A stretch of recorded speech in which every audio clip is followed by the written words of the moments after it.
In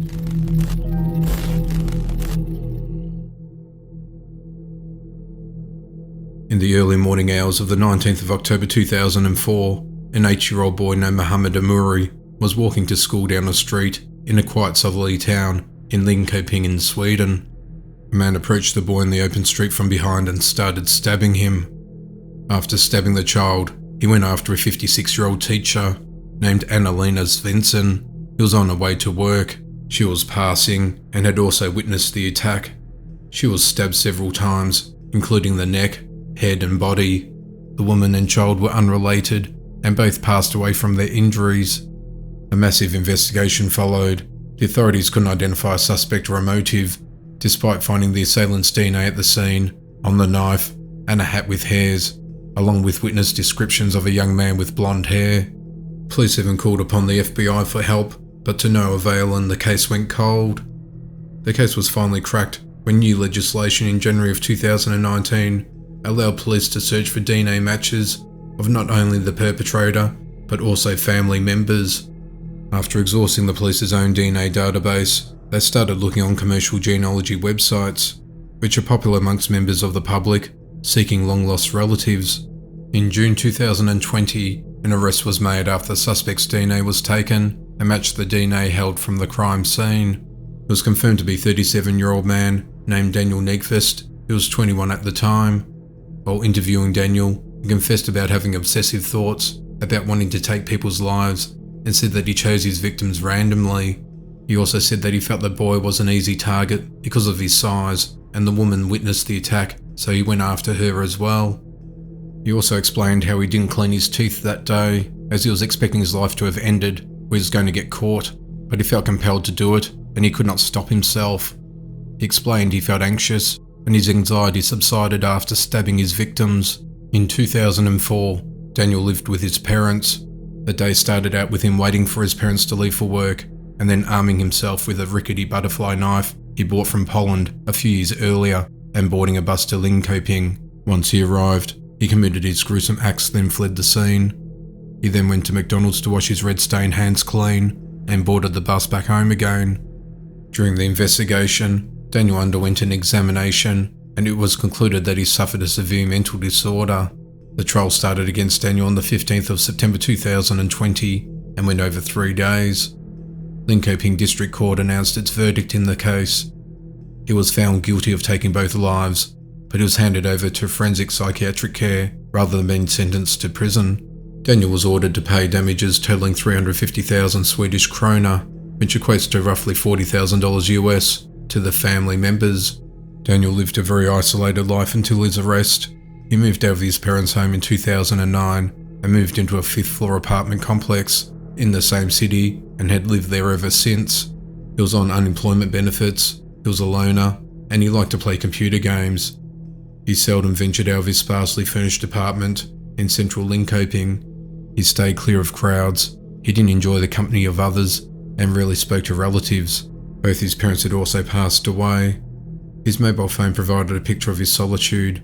It contained only occasional greetings from relatives in connection with holidays, as well as a few occasional contacts with people he had worked with for short periods. He was never previously in trouble with the police and flew under the radar for almost 16 years.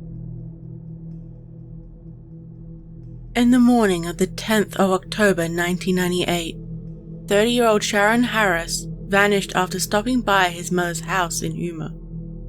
He was last seen on his way to board a Greyhound bus to head back to an art school in Dallas. He was reported missing by his family to the authorities when he failed to return home. Forensics teams, cadaver dogs, and thermal imaging equipment were used to search for Harris at the time. But after nearly a month of looking, they turned up nothing, and for decades the case went cold. On the 19th of September 2020, officers responded to a medical emergency on 303 Stovall Street in Houma, Louisiana, and aided 47-year-old Stanley Briggs Jr. for a reaction to a substance he took. Whilst talking with the officers, he confessed to taking 30-year-old Shannon Harris's life in 1998 and disclosed information relating to his disappearance. Officers arrested Briggs on Monday, the 28th of September 2020, and the authorities renewed their efforts to try and find Harris's body. Briggs was cooperative in the investigation. The sheriff's office said they found Harris's body near the corner of 9th Street and North Hollywood Road in Houma at 9:30 on Thursday, the 1st of October 2020, in an area they had previously searched. Standing next to Harris's family, Houma Police Chief Dana Coleman told the news outlets he hoped that the latest development in the case would begin a healing process. It was said that Harris and Briggs were friends at one point, but there was an incident that occurred that fractured that friendship in the time prior to his disappearance. The police said they were still gathering further details. Police say Briggs was always a person of interest in Harris's disappearance, but never questioned 22 years ago. A family spokesperson thanked the Houma Police Department and added, "It has been a long 22 years, and we are grateful for the people and volunteers in helping recover Harris." Coleman said, "I wish to thank everyone who assisted us in this effort. Although this is a very sad outcome, we find solace in the knowledge that these combined efforts might bring some closure."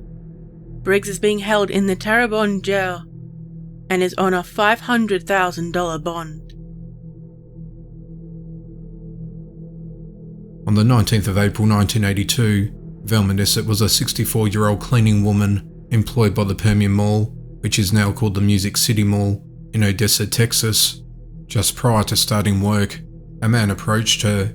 He then dragged her away, where he proceeded to defile her, then she was stabbed. Later that day, her lifeless body was found in a drainage culvert in the 4200 block of Tanglewood by two mall security guards close by to where she worked. A co-worker told police that a white man with dark wavy neck-length hair had been seen walking near the area where Nesset was found. Evidence was recovered at the scene, but no arrests were made, and the case went cold. In 2007, the case was reopened and a forensic examination was performed on a jacket Nesset was wearing, which contained a white stain from the assailant, but no immediate DNA matches were found.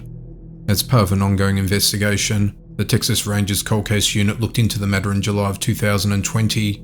They identified Billy Wayne Ludwigson as a potential suspect. Ludwigson, who's now 58 years of age, had been arrested twice on unrelated charges within weeks of Nesset's attack and had been living in Odessa at the time of the offence. Booking photos from those arrests matched the description of the suspect police obtained during their initial investigation. During the same month, investigators travelled to Colorado, where Ludwigson now lives, and began watching him. During the surveillance, Ludwigson smoked a cigarette and left the butt in front of the bench he was sitting at. The butt was recovered and submitted to a laboratory for a DNA test. The DNA profile from the butt matched the sample taken from the stain, and an arrest was made. Ludwigson is held in custody in Denver, Colorado, and authorities are now waiting for him to be extradited to Odessa, in Texas, to face charges for taking Nesset's life.